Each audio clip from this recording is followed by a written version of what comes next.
নবদ্বীপকে বলা হতো Oxford of Bengal, Oxford university বলা হতো, এবং সেই অক্সফোর্ডের সবচেয়ে দামি অধ্যাপকটি ছিলেন আমাদের গৌরসুন্দর। তার যে জ্ঞানের ব্যাপ্তি কতটা সেটা চৈতন্য চরিতামৃত পড়লে বুঝতে পারবেন।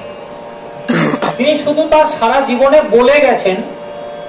এবার আমি যে এত কথা বললাম এখানে যদি বলি মুখস্থ লিখুন, কতটা লিখতে পারবেন আপনারা?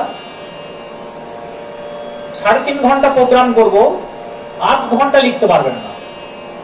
তাহলে সারা জীবনে উনি যা বলেছেন মনে হয় সবটা লিখতে পেরেছেন কত বছর পরে?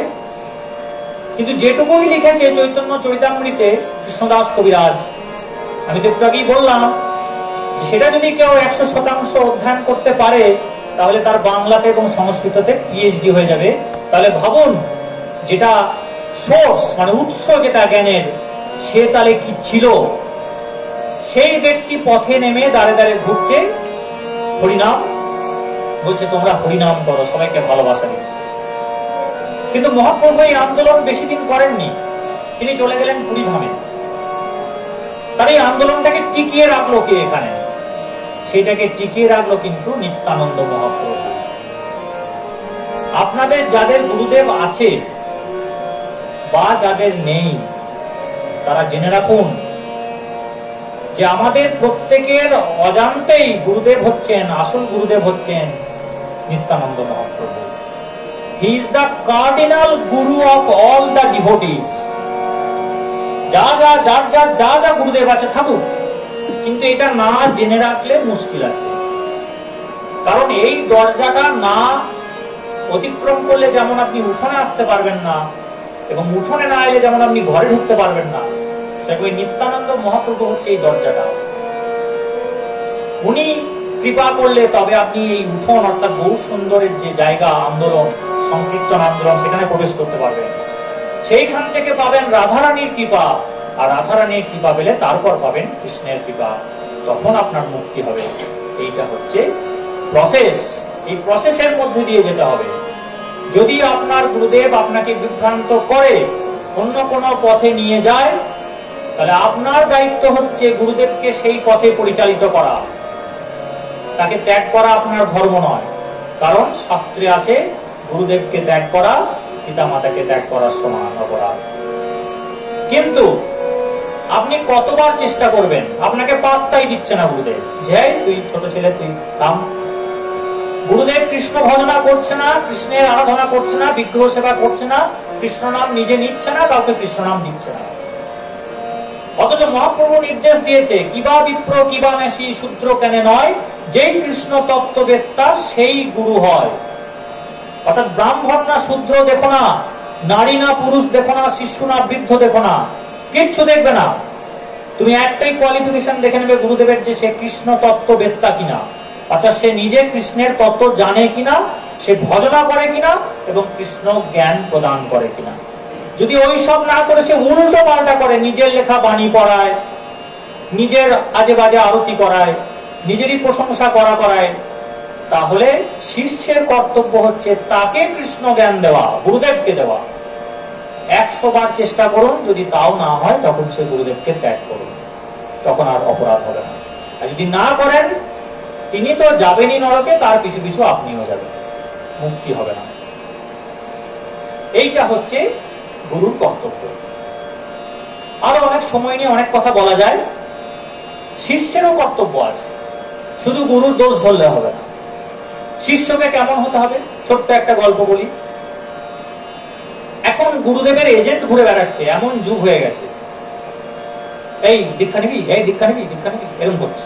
আমাকে অনেকে ঘুরে বলে, এই দীক্ষা নিয়ে না, দীক্ষা নিয়ে না। গুরুদেবের এজেন্ট ঘুরে বেড়াচ্ছে বাজারে। আজ থেকে 300 বছর আগে চলে যান, পুরো উল্টো। আপনি ভক্ত নরোত্তমের সময় চলে যান, তখন তো আরো ভয়ঙ্কর। তখন একটা শিষ্যকে গুরুদেবের পায়ে ধরছে, দীক্ষা দিন, বলছে হবে না, কিছুতেই হবে না, দীক্ষা অত সহজ জিনিস না। ভক্ত নরোত্তম যে রাজার ছেলে এবং যার মধ্যে কৃষ্ণ জ্ঞান রয়েছে, সে একজন জ্ঞানী, সে শাস্ত্রে পূর্ণ জ্ঞান চলে এসেছে তাকেও পর্যন্ত দীক্ষা দিচ্ছে না লোকনাথ গোস্বামী। শেষে যখন দেখলো যে রাতের অন্ধকারে আমি পায়খানা করে আসার পর সেই পায়খানা হাতে করে পরিষ্কার করছে আমার শিষ্য, যে দীক্ষা চাইছে আমার কাছে, তখন আর থাকতে না পেরে তিনি প্রতিজ্ঞা ভঙ্গ করে দীক্ষা দিলেন। কত পার্থক্য ছিল, কত পরিবর্তন এসে গেছে দেখুন। সাধে বলে কলিযুগ। তো এক শিষ্য গুরুদেবের কাছে গেছে, বলছে আমাকে দীক্ষা দিন। গুরুদেব বলছে না, হবে না। এভাবে বহুবার যাওয়ার পর যখন দেখছে নাছর বান্দা, তখন বলছে একটা কাজ কর, তুই এই পৃথিবীর সবচেয়ে বাজে জিনিসটা আমাকে এনে দে, সবচেয়ে নোংরা জিনিসটা আমাকে এনে দে, আমি তোকে দীক্ষা দেবো। তো বিভিন্ন জিনিস সংগ্রহ করে আর শিষ্য নিয়ে আসে। গুরুদেব বলে না, এর থেকেও বাজে জিনিস আছে। এইভাবে প্রতিদিন রিজেক্ট করে দেয়। এইভাবে করতে করতে শিষ্য খুব বিষণ্ণ হয়ে গেছে, অবসাদে ভুগছে। একদিন একটা অন্নপ্রাশন বাড়িতে খাবার খেয়েছে। সেদিন রাতেও নেমন্তন্ন ছিল, রাতেও খেয়েছে।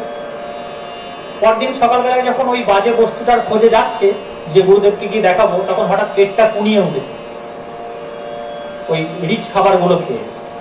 মাঠের ধারে পায়খানা করতে বসেছে। পায়খানা করার পর যখন উঠে আসছে, দেখছে মাছি ঘন ঘন করছে।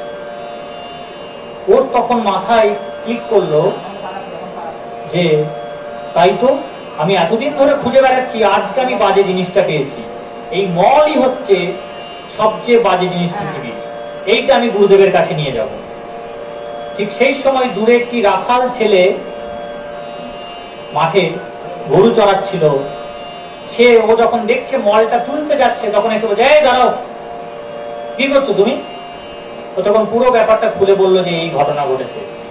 তখন ওই ছেলেটি বলছে, কি রূপে এসেছে জানি না ভগবান, এই মলটা কি কাল রাতে মল ছিল? বুঝে না, কাল তো এটি সুস্বাদু খাবার ছিল, একে মলে পরিণত করলো কে? বলছে হ্যাঁ তাই তো। আমি করেছি। তাহলে বাজে জিনিসটা এই মলটা না তুমি, তোমার এই শরীরটা বাজে জিনিস? বলছে হ্যাঁ হ্যাঁ হ্যাঁ হ্যাঁ। গুরুদেব গুরুদেব বলে ছুটছে। বলছে আমি বাজে জিনিসটা পেয়ে গেছি, আমি পেয়ে গেছি। গিয়ে গুরুদেবের চরণটা জড়িয়ে ধরেছে। বলছে গুরুদেব আমি বাজে জিনিসটা পেয়ে গেছি, এই পৃথিবীর সবচেয়ে অধম জিনিসটা আপনার সামনে এখন পড়ে আছে, আপনি একে রক্ষা করুন। গুরুদেব বললো হ্যাঁ, এবারে তুই যোগ্য হয়েছিস দীক্ষা নেবার।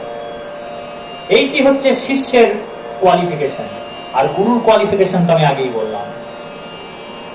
এই হচ্ছে গুরু শিষ্যের মধ্যে এরকম সম্পর্ক। ভক্ত নরোত্তম রাজার ছেলে হয়ে তিনি ছুটে বেরিয়েছেন। তিনি গৌরাঙ্গের প্রেম লাভ করেছিলেন, কিন্তু গৌরাঙ্গকে তিনি দেখতে পাননি। গৌরাঙ্গের কৃপা তিনি পেয়েছেন।